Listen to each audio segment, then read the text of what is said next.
Claire was on her knees in the dirt, gasping for breath, her body broken and bleeding. Her torn white blouse clung to her skin, soaked with sweat and blood. Her face was streaked with dust and tears. The hot wind howled across the empty plain, but nothing could cover the sound of her sobs. She was only 26, but in this moment she felt 100 years old. Her ribs ached where boots had struck, her hip burned where steel had cut. Every inch of her body screamed in agony. Cole and Mason had left her to die. They wanted her land. They wanted to wipe her family name from the frontier. When she refused, when she fought back with everything she had, they beat her until her body gave way. They laughed as she fell. They called her stubborn. They spat on her face before riding off, certain she would never rise again. But Clara had risen. Her legs were weak, but her will was stronger. She staggered through the wilderness, each step driving splinters of pain through her flesh. The sun scorched her back. The ground tore at her knees, but she would not stop. She would not let them win. Her mind replayed the nightmare. Cole's hand shoving her into the dirt. Mason's cruel laugh ringing in her ears. The sound of her blouse tearing. The crushing weight of fists and boots. She had clawed at their faces. She had fought until her nails broke and her blood stained their shirts. But they were stronger. 2 men against 1 woman. No one came to help. Now every bruise was a reminder of her defiance. Every drop of blood was proof she had not surrendered. And yet alone on this empty plain she could feel hope slipping away. The world spun around her, her vision blurred. Her lips cracked from thirst. She whispered to herself again and again, "Not here, not like this."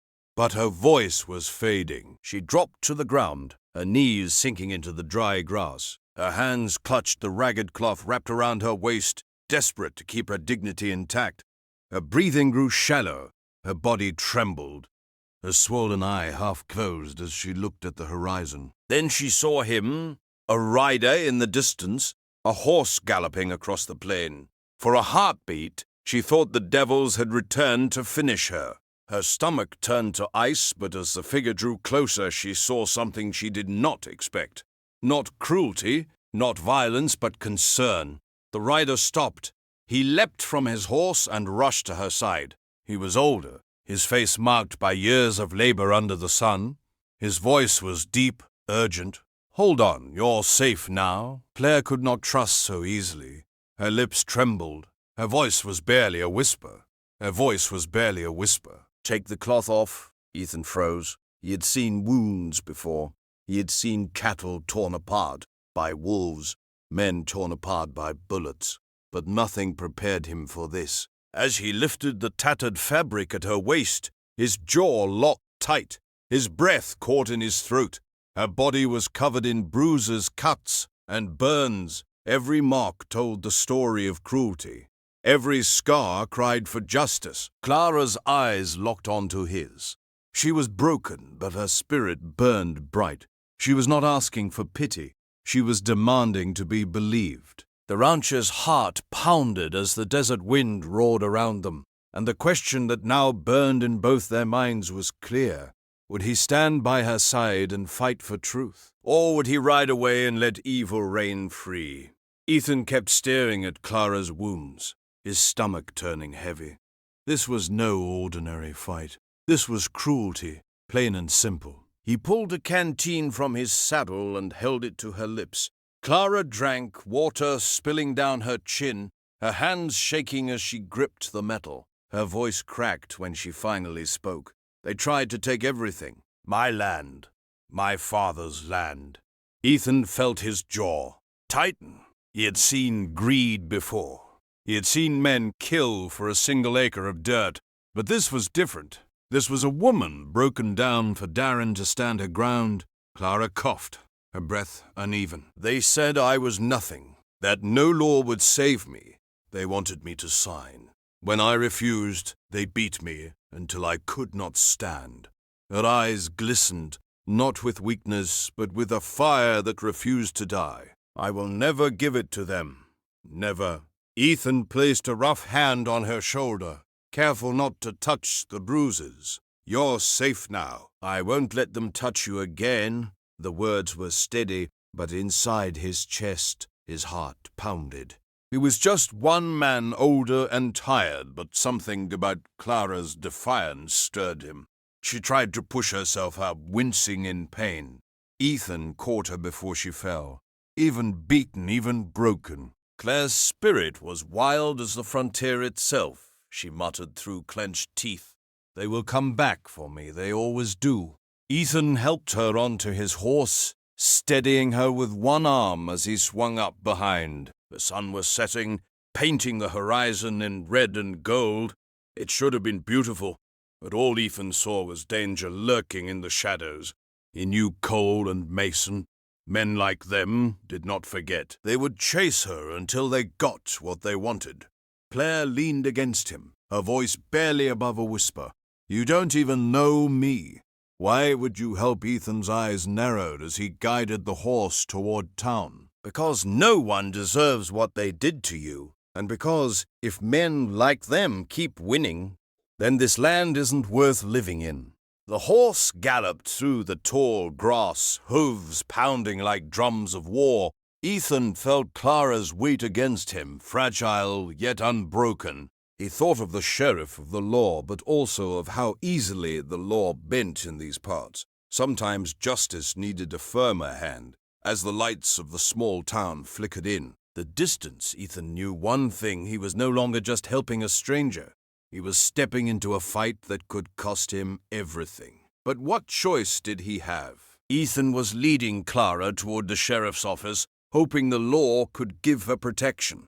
But before they reached the building, two figures blocked their path outside the saloon. Cole and Mason were waiting. Smug smiles spread across their faces. The street fell silent, townsfolk backing away as trouble brewed in the hot evening air. Ethan had no choice but to push Clara inside, where every eye could see what was about to unfold. Clara pulled Ethan's coat tighter around her bruises, but her eyes still burned with fire. She refused to hide, even beaten. She wanted the world to know she was still standing.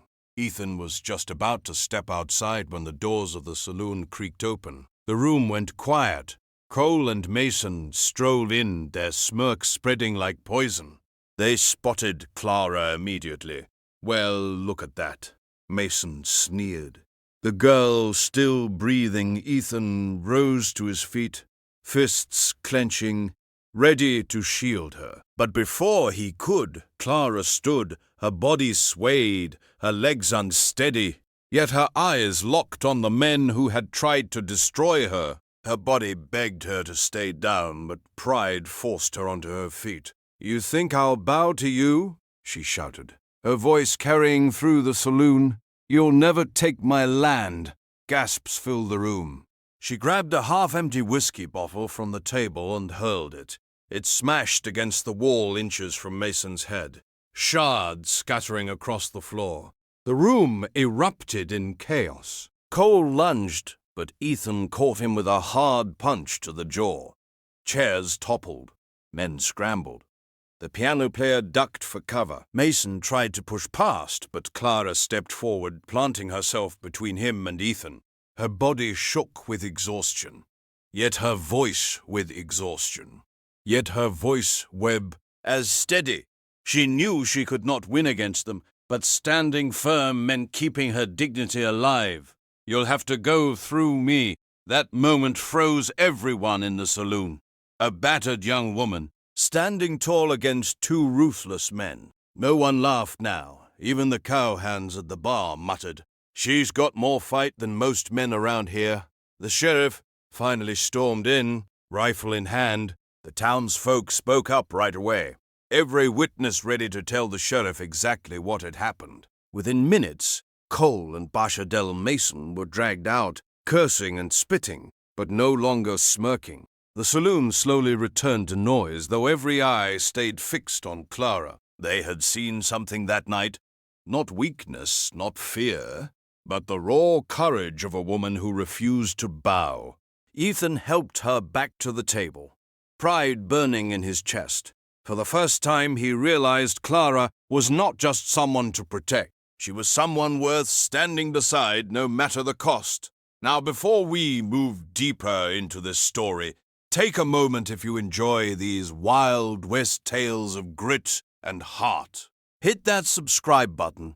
It helps keep these stories alive for all of us. And while you are here, pour yourself a cup of tea. Sit back and tell me, what time is it where you are, and where are you listening from? The night after the saloon fight, Cole and Mason were dragged in chains through the dusty street. The whole town gathered, whispers spreading like wildfire. Folks leaned on railings, women held their children close, and the old men muttered that justice was finally catching up. The sheriff marched them toward the courthouse, a small wooden building that smelled of pine and sweat. Inside, the benches creaked as townsfolk filled every seat. Ethan sat close to Clara, steadying her when she winced from her bruises. Her chin was high, her eyes clear. She'd been beaten, but not Brock. Anne and everyone in the room could see it. When the judge entered, silence fell. He was an older man with tired eyes, but there was no mistaking the steel in his voice.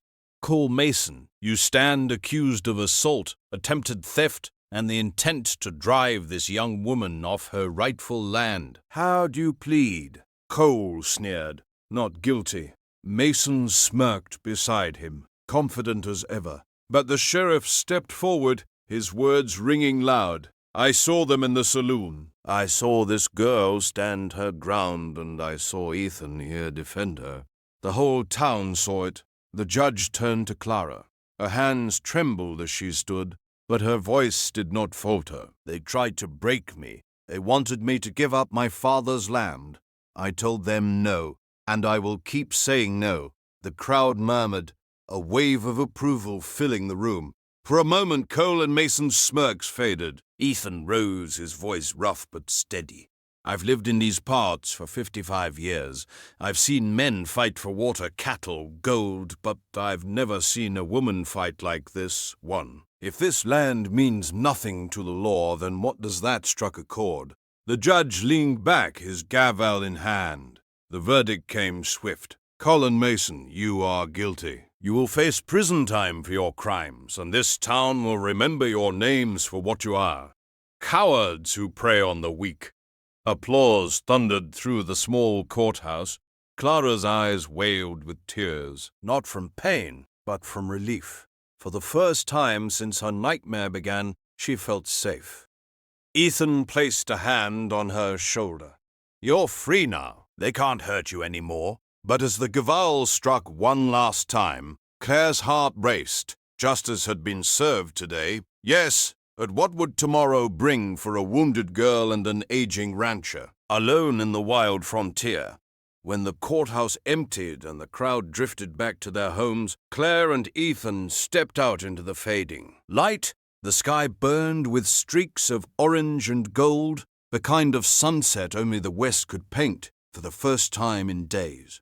Clara took a deep breath, without fear clawing at her chest. Ethan walked beside her, silent at first, his boots crunching against the dirt road.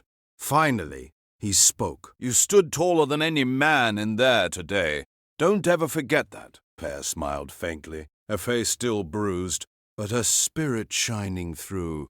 I thought I was alone. Turns out I wasn't. They reached his horse and paused. The town behind them buzzed with life, but out on the horizon lay the open land, quiet and endless. Ethan looked at her, seeing not just a wounded girl, but a partner in strength. He had spent years believing the West had taken more from him than it ever gave. But in that moment, he realized the land could still offer something back. Hope? Clara placed a hand on his arm. You gave me more than safety. You gave me a reason to keep fighting. The rancher, weathered and worn, felt something stir inside him. It was not the fire of youth, but the steady warmth of purpose. He knew life was fragile, cruel even, but he also knew it could still surprise you with grace. As the two of them rode out together, the town fading behind, Clara leaned against him not from weakness, but from trust. The West was harsh, yes, but it was also a place where second chances could bloom. And maybe, just maybe, love could rise from the ashes of pain. Their story reminds us of something simple, yet powerful, that no matter how broken you feel, you can rise again. That even when the world tries to strip away what is yours, you can stand tall and fight back.